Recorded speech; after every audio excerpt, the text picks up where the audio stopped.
తెలంగాణలో ఉన్న చిన్న పిల్లని అడిగిన కూడా చెప్తారు. అదే ఒకసారి నరేష్ గారిని అడుగుతాను. నరేష్ ప్రజాపతి గారు ఉన్నారు బీఎస్ పార్టీ నుంచి.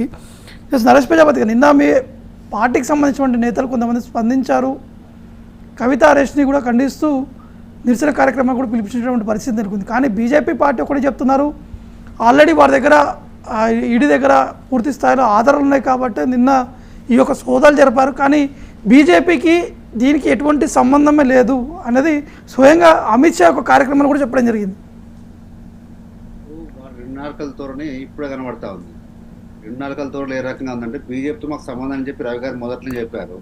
తర్వాత మా ఎంపీలు ప్రెస్ మీట్ పెట్టి మొట్టమొదటి చెప్పింది మేమేం చెప్తే వాళ్ళు చెప్తా ఉన్నారు. మరి బీజేపీ సంబంధం లేకపోతే ఢిల్లీలో ప్రెస్ మీట్ పెట్టింది ఎవరు, దీన్ని బయట పెట్టింది ఎవరు, ఈడీ కంటే ముందు డిసైడ్ చేసింది ఎవరు? అవినీతి జరిగితే బయట పెట్టరా? బాగుంది ఇది కథ. అవినీతి జరిగితే బయట పెట్టరా? అదే చెప్తా ఉన్నాను. రెండు నాలుగు వద్దు, పోరాటాలు అయినా సరే ధోరణి ఎట్లా అవుతుంది? అవినీతి జరిగింది, సాక్ష్యాధారాలు మా దగ్గర ఉన్నాయి, మీరు కూడా బయట చూపించాల్సింది అంటున్నా. అట్లాంటి ప్రెస్ మీట్ మీ కవిత గారు కూడా పెట్టించాల్సింది. నెక్స్ట్ ఇంకోటి నవీన్ గారు, ఆల్రెడీ రవి గారు అంటే ఆల్రెడీ కవిత ప్రెస్ మీట్ కూడా పెట్టారు. పెట్టి మేము దేనికైనా సిద్ధంగా ఉన్నాము, ఏదైనా ఎదుర్కోవడానికి కూడా మేము సిద్ధంగా ఉన్నామని చెప్పారు. పర్లేదండి, సాక్ష్యాధారాలు ఏం లేకుండా వచ్చిన తర్వాత ఇవన్నిటికీ ఓర్చుకోలేకుండా ఎదుర్కోలేకుండా ఉంటే రాజకీయాల్లో ఉండలేరు. కానీ ఇంకొక విషయం ఏంటంటే, వారు చెప్తా ఉన్నారు మరి అంటే నవీన్ గారు నాకు తెలిసి మొట్టమొదటిసారిగా ముద్దాయిగా చేర్చిన తర్వాత మొట్టమొదటి ఎంక్వైరీ ఇది, ఫస్ట్ టైం ఇది ఈసారికే. ఇన్ని రోజులు కూడా వారు చేసింది ఒక సాక్షిగానే ఉన్నారు. వీరు సాక్షిగా వారి మాకు ఒక ఇన్ఫర్మేషన్ రావాల్సిన అవసరం ఉంది అని చెప్పిన మాట వాస్తవం కదా రవి గారు. వారిని ఎక్కడన్నా ఛార్జ్ షీట్లు చేశారా ఇంతవరకు కూడా? ఛార్జ్ షీట్లో వారి పేరు ఉందా? వారు ఊరిని సాక్షిగానే వారి యొక్క ఎంక్వైరీ వారిని చేయడం జరిగిందా? అది సమానం చెప్పాలి ముందుగా.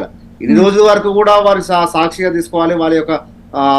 వారు చెప్పే సమాధానాలు బట్టి కొంత అవసరం ఉంటుంది, మాకు కేసుకు ఉపయోగపడే విధంగా ఉంటాయని చెప్పి ఎంక్వైరీ చేసి తర్వాత ఆ రకంగా డ్రామాలు చేసి ఇప్పుడేమో మేము ఈ రోజు కొత్త కాదు, మేము సంవత్సరం చేస్తా ఉన్నాం. మీరు చెప్పండి నవీన్ గారు, ఫోన్ల విషయంలో లేకపోతే ఫోన్ మార్చే విషయంలో ఈ రోజుల్లో ఫోన్లు మారిస్తే డాటాకు వాటికి కొదవ ఉంటుంది అని ఏమన్నా? ఈరోజు ఫోన్ వల్ల కొడితే నా సిస్టమ్ నా డాటా మొత్తం పోయేది ఉంటే క్రైమ్ ఎంతో రకంగా పెరిగిపోయేది. ఈరోజు ఒక్క రోజుల్లో ఎన్నో హిస్టరీ కేసులు కూడా పోలీసు సాధించేటట్లు కాదు.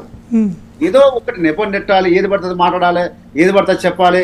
10 ఫోన్లు ఎట్లా మారుస్తారంట? 10 ఫోన్లు మారిస్తే దాని మీద డాటా మొత్తం వెళ్ళిపోతుందా? ఈ రోజుల్లో ఆ పరిస్థితులు ఉన్నారు ఎవరన్నా?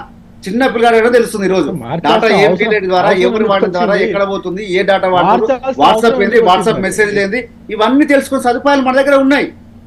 అంతేగాని ఖరీదైన ఫోన్లు బలగొట్టి అని చెప్పారు, తీసుకుపోయి ముఖాన్ని పడేసిర్రు. ఏం చెప్పారు? తీసుకోండి మీరు ఫోన్లు మాట్లాడుతూ ఉన్నారు కదా అని చెప్పి ఇవ్వడం జరిగింది. దాని మీద ఏం సాధించారు? ఆ రోజు వరకు ఉన్నటువంటి పేరేంటి? ఆ రోజు వరకు వారు ఉన్నటువంటి ఏంది? ఒక సాక్షిగానే పిలిచారు కదా.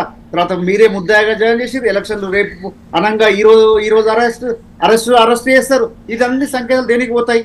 ఈరోజు మొదటి నుంచి దాంట్లో ఉన్నటువంటి ఛార్జ్ షీట్లో ఉన్నటువంటి ఎఫ్ఐఆర్లో ఉన్నటువంటి పేర్లు ఉన్నటువంటి వారిని ఈ రోజు వరకు కూడా కొంతమంది అరెస్ట్ చేయకుండా అనుమానంతో సాక్షిగా ఉన్నారు, వీరి మాకు అనుమానాలు నివృత్తి కావాలంటే వీరితో మేము చేయాలి అని చెప్పి ఒక్కసారి కూడా అటెండ్ కావాలని ఏం ముట్టుకోకుండా ఏం మాట్లాడకుండా ఈరోజు ఎన్నిసార్లు ఢిల్లీ వెళ్ళి మాట్లాడారు, హైదరాబాద్కు వారు అధికారులు వస్తే సహకరించారు, మేము వర్చువల్గా ఏదైనా ఉంటే చెప్పుకుంటా అని చెప్పినాము.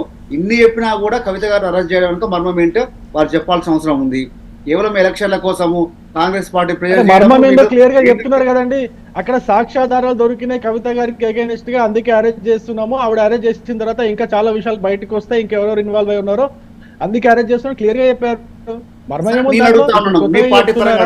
ఇంతవరకు కూడా ఉన్నటువంటి చార్జ్ షీట్ ఉన్నటువంటి వారిని ఎందుకు అరెస్ట్ చేయలేదు? ఎవరిని అరెస్ట్ చేయలేదు? అందరిని అరెస్ట్ చేస్తారు. మరి ఇన్ని రోజులు మిమ్మల్ని చేయలేదు.